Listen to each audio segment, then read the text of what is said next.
السلام علیکم میرے پیارے دوستو، کیا حال ہے؟ امید کرتی ہوں کہ آپ سب ٹھیک ٹھاک ہوگے، اور آپ سب سے ایک بات کہنا چاہوں گی کہ اگر میری اردو میں پرابلم ہو رہی ہو، کیونکہ اکثر ایک لڑکی ہے، شاید مجھے تو پتہ نہیں لڑکی ہے یا لیکن لڑکی لگ رہی ہے، مجھے اکثر کمنٹ میں بتاتی ہے کہ آپ کی اردو بہت گندی ہے مجھے تو بہت ہنسی آ جاتی ہے۔ ایگزیکٹلی میری اردو گندی ہے، مطلب اچھی نہیں ہوگی۔ اس کی ایک مین وجہ بتاؤں دوستو، ہم لوگ کے پی کے میں تھے اور جاتے بھی ہے، وہ ہمارا گاؤں ہے، تو وہاں کی ایک پرابلم یہ ہے کہ آپ اسکول، کالج، یونیورسٹیز، کسی بھی اکیڈمی میں ہو تو آپ کا واسطہ زیادہ تر پٹھانوں سے پڑتا ہے۔ جیسے کہ کراچی میں ہم ہوتے ہیں، ہم لاہور وغیرہ میں ہوتے ہیں تو ہمارا واسطہ مختلف لوگوں سے پڑتا ہے، لیکن وہاں ایسا نہیں ہے۔ مختلف زبان کے بولنے والے لوگوں سے ہمارا جو ہے واسطہ پڑتا رہتا ہے بڑے بڑے شہروں میں، تو اس وجہ سے ہم اردو میں زیادہ بات چیت کرتے ہیں۔ تو اب کے پی کے میں ایسا کچھ بھی نہیں ہے، وہاں آپ کا واسطہ ایک پٹھان سے ہی پڑے گا، پٹھان سے۔ کیونکہ میں آپ کو اس کے لیے ایک بات بتاؤں، میں جس کالج میں تھی وہ اس میں صرف ایک لڑکی تھی جو کراچی سے تعلق رکھتی تھی، ذرا سوچے، جو صرف اردو سپیکنگ تھی، اور وہ اسی لیے ہمارے کالج میں پڑھتی تھی کیونکہ وہ اپنی پتہ نہیں یہ کیسا ہوا تھا، مجھے آج تک پتہ نہیں چلا، لیکن کیونکہ ہم نے زیادہ اس کو ویلیو نہیں دیتی کہ بھئی اس کے بارے میں معلوم کرے کہ یہ یہاں کیوں پڑھ رہی، لیکن اس کا جو کہتے کہ ددیال تھا وہ کے پی کے سے تھا، تو اس کا مطلب یہ ہوا کہ اس کی جو امی تھی نا وہ پٹھان تھی، اور جو اس کے اس کے جو ابو تھے وہ پٹھان تھے، اور جو امی تھی اس کی وہ شاید پنجابی سپیکنگ تھی، اسی لیے تو وہ لڑکے ہمارے ساتھ تو نہیں، ہم سے کافی سینئر تھی، لیکن لوگ اس طرح کہتے تھے کہ اس کا نام فرادیبہ تھا، تو لوگ کہتے تھے فرادیبہ کو جو ہے پشتو کی سمجھ نہیں آتی، یہ اردو سپیکنگ ہے، تو اسی طرح بس سنتے تھے۔ جب میں فرسٹ ایئر میں گئی، ہم بہت چھوٹے تھے اس وقت، مطلب اتنے چھوٹے تھے کہ ہم عبایا نہیں پہنتے تھے، بس دوپٹوں میں جاتے تھے، پتہ نہیں اتنے بڑے کیسے ہو گئے فرسٹ ایئر میں۔ آج کل تو فرسٹ ایئر میں اتنی بڑی بڑی لڑکیاں ہوتی ہے، پتہ نہیں اس وقت ہم ایسا کیسے مطلب وہاں پہنچے تھے فرسٹ ایئر میں۔ تو ہمارا ان سے واسطہ نہیں پڑتا تھا، لیکن یہ بات ہمیں پتہ تھی۔ تو یہ بات میں اس لیے کہہ رہی ہوں کہ اگر آپ لوگوں کو میری اردو سے پریشانی ہو رہی ہے تو یار پلیز برداشت کر لیا کریں، کیونکہ ہم جو ہے ہماری پریکٹس نہیں ہوتی اردو کی۔ یہ میں سمجھتی ہوں کہ کے پی کے میں یہ چیز تو کم سے کم لانی چاہیے کہ بھئی اسکولز میں، کالجز، یونیورسٹیز میں، کسی بھی اکیڈمی میں آپ لوگوں نے اردو میں بات کریں تاکہ بچوں کی اردو صحیح ہو جائے۔ تو وہاں ہر کسی کی اردو ایسی ہوتی ہے، اور آپ لوگوں نے تو یہ بات تو مشہور ہے پٹھانوں کے لیے کہ وہ جب اردو بولتے ہیں تو کیسے بولتے ہیں، وہ اس کا صاف پتہ چلتا ہے کہ وہ پٹھان ہے، کیونکہ ان کی پریکٹس نہیں ہوتی اردو کی۔ اور باقی جتنے بھی شہر ہیں ان میں سب لوگ ایک دوسرے سے اردو کی وجہ سے کنیکٹ ہوتے ہیں، کیونکہ اس میں پنجابی الگ ہوتی ہے، سرائکی، سندھی، بلوچی، تو اوبیسلی ان کو ایک دوسرے کا زبان تو نہیں آتا، لیکن وہ ڈائریکٹلی اردو میں بات کرتے ہیں، جس کی وجہ سے ان کی جو پریکٹس ہے وہ زیادہ ہوتی ہے۔ تو یہی وجہ ہے۔ تو ہم آج کل، میں 7 سال سے کراچی میں رہ رہی ہوں، لیکن میں ایک بات بتاؤں، میں گھر سے نکلتی نہیں ہوں، بس کراچی میں گھر ہے اور میں اس میں رہ رہی ہوں، میں بہت کم نکلتی ہوں، کبھی کبھار یعنی آؤٹنگ کے لیے باہر جاتے ہیں، مالز میں جاتے ہیں، لیکن بہت کم، یہ میں بتاؤں، اور غیر لوگوں سے بات نہیں کرتی۔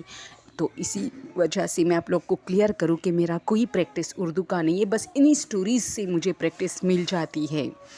تو آپ لوگ ذرا برا مت مانیے، میں اکثر الفاظ نہیں کہہ پاتی، بہت میرے منہ سے غلط نکل جاتے ہیں، تو اس کے لیے بہت بہت سوری۔ اور اب آتے ہیں اپنے ہارر سٹوری کی طرف۔ اچھا، مجھے یہ کمنٹ بھی تو زیادہ ملتے کہ آپ کی اردو اچھی نہیں، لیکن بہت سارے ایسے بھی کمنٹ ملتے کہ آپ کے مطلب سٹوریز اچھی ہے، تو ان کے لیے بہت بہت شکریہ۔ مجھے بہت خوشی ہوئی ان کے ایسے مطلب کمنٹ دیکھ کے کہ بھئی اچھی تو ہے چلو آسانی سے سمجھ میں آ جاتی ہے۔ تو آپ جو بھی ہے، آپ کا بہت بہت شکریہ، اور واقعی میرے دل میں ایک دعا میرے دل سے نکلی اس بندے کے لیے،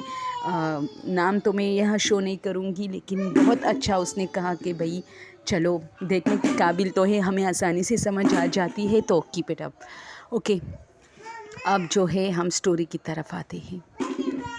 باتیں زیادہ ہو گئی، لیکن سٹوری انٹرسٹنگ ہے، آپ لوگ ضرور سنیں، چھوٹی سی ہے۔ یہاں آج میں نے بات زیادہ کی ہے اردو اور پشتو کے حوالے سے، لیکن سٹوری چھوٹی سی ہے لیکن بہت انٹرسٹنگ ہے۔ ایک واقعہ ہے، اس بار جب میں گاؤں گئی تھی نا دوستو، تو ایک میرا بھائی اس طرح میں مجھے کباب بہت پسند ہے اور KPK کے،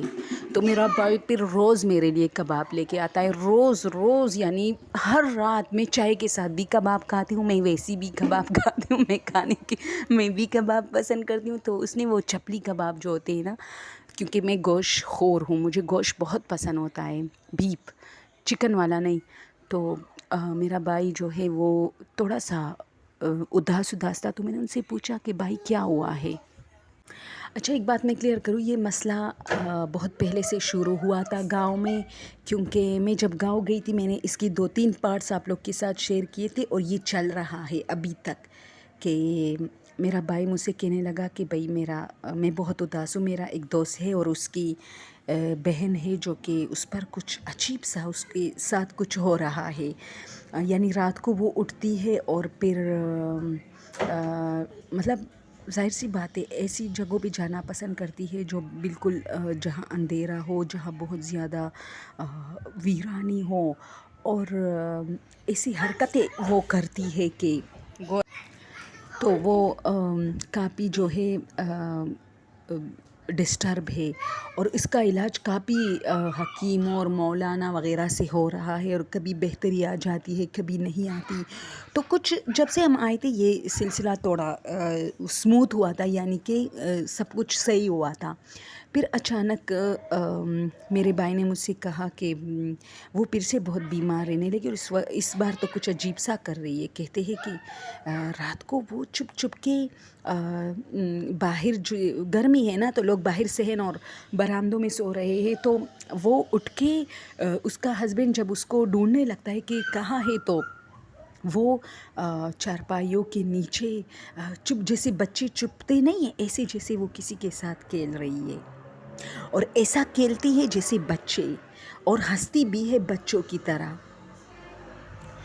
تو میرا بھائی بہت اداس تھا کہ میرا دوست بہت ڈسٹرب ہے، اور اب اس نے پلان بنایا ہے کہ کسی اور کے پاس مطلب لے کے جاؤں، جو کہ پشاور میں ایک شخص کا بتایا ہے کسی نے،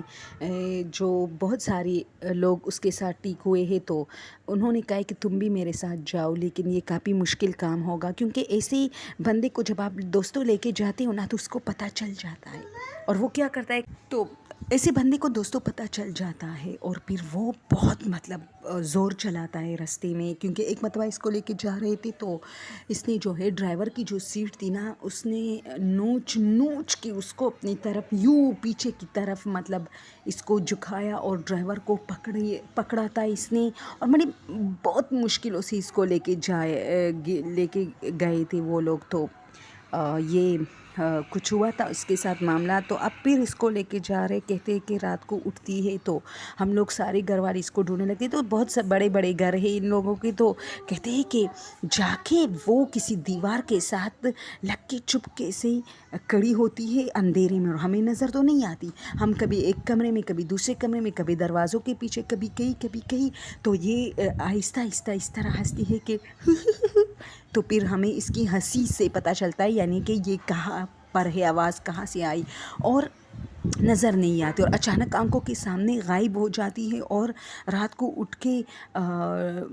عجیب عجیب حرکتیں کرتی ہے، اور جانوروں کو پکڑتی ہے، یعنی اس کو پتہ چل جاتا ہے کہ ایک چھوٹی سی چینٹی بھی ہو گئی تو یہ بھاگ کے اس کو پکڑ لیتی ہے، اور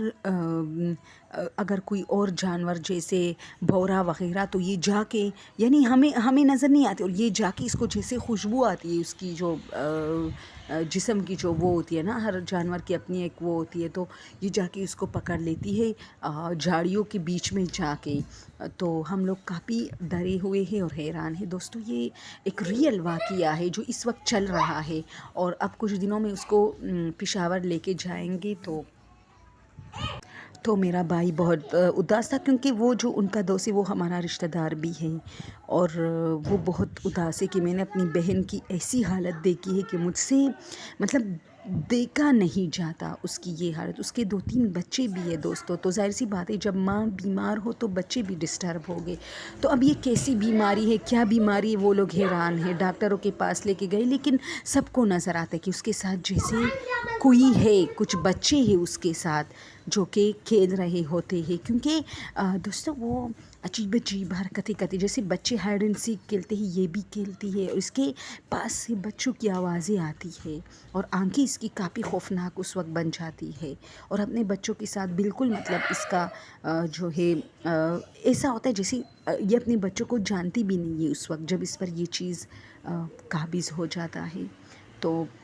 ایسی بہت ساری سٹوریز جو ہمارے ارد گرد ہو رہی ہوتی ہے، لیکن کچھ ایسے ہیں کہ جن کا اختتام ہو جاتا ہے، ہم سٹوری میں بیان کرتے ہیں، لیکن یہ چل رہی ہے۔ اس کے کچھ پارٹس میں نے پہلے بھی بیان کیے، لیکن اب میں بھول گئی ہوں، بہت پہلے آئی تھنک 1 سال پہلے جب میں گاؤں گئی تھی۔ اس بار ہم گاؤں نہیں گئے، ہم ہر جون جولائی میں جاتے ہیں، اس بار نہیں گئے، کچھ گھر میں کچھ مسئلے مسائل تھے، عید بھی تھی، عید الاضحیٰ، تو ہم نے سوچا گھر میں ہی سب مطلب مناتے ہیں اس بار عید، تو یہاں ہم رکے۔ تو اس بار جو ہے میرے بھائی نے مجھے بتایا ہے کہ اب اس کی حالت ایسی ہے۔ اوکے دوستو، اگر آپ لوگوں کو یہ مطلب ایسے ہارر واقعات دیکھو دوستو، میں سٹوریز کے طرز میں بیان نہیں کرتی، میں آپ لوگ کے ساتھ ایسا بیان کرتی ہوں جیسے ڈسکشن ہو رہی ہو، کیونکہ ایک ریئل واقعہ ہوتا ہے اور مجھے اچھا نہیں لگتا کہ اس کو کسی سٹوری میں ہم ڈالیں، کیونکہ سٹوریز اکثر جھوٹے بھی ہوتی ہے، اس میں سچی بھی ہوتی ہے، لیکن یہ ایک ریئل واقعہ ہے جو میں آپ لوگ کے ساتھ ڈسکس کر رہی تھی کہ ہاں پہلے ہم یقین نہیں کر رہے تھے، لیکن ایسے مسائل واقعی ہو جاتے ہیں اکثر۔ تو ہاں ایک بات تو میں بھول گئی کہ وہ رات کو درختوں کے نیچے زیادہ بیٹھتی ہے اور پھر درختوں کو دیکھی رہتی ہے، اس کو سارے گھر والے گھسیٹ کے لے کے آتے ہیں، لیکن اس میں اتنا پاور آ جاتا ہے اس وقت کہ ایسا لگتا ہے کہ جیسے کسی مرد کے ساتھ، اور وہ مرد اتنا پاورفل ہو کہ مطلب وہ 2-3 بندوں کو ایک ساتھ میں گرا سکتے، ایسا پاور اس میں آ جاتا ہے، اور ہم لوگ گھسیٹ کے اس کو کمرے میں لے کے آتے ہیں تاکہ وہ ویرانی سے بچے، لیکن بس کیا کریں، اس کو یہ ایک وہ لگ گئی ہے، اور اس پر کافی مطلب وہ لوگ علاج کرنے جا رہے، تو بس علاج شروع ہوا ہے، لیکن اب بہتری نہیں آ رہی، تو کسی اور جگہ پہ لے کے جا رہے۔ اوکے دوستو، اگر سٹوری آپ لوگ کو پسند ہو، ویسے میری اردو اتنی بری نہیں ہے، لیکن جب سے مجھے ایسے کمنٹ آئے واقعی اب میرا جو ہے نا زبان بالکل اب تو بالکل ساتھ نہیں دیتا۔ اوکے، آپ سب کا بہت شکریہ دیکھنے کا، اور پلیز یار میں بار بار کہتی ہوں اپنے دوستوں کے ساتھ بھی اس کو شیئر کریں بائی لنک، تاکہ مجھے میرا جو واچ ٹائم ہے وہ تھوڑا زیادہ ہو، ویوز زیادہ ہو۔ Okay, thank you so much.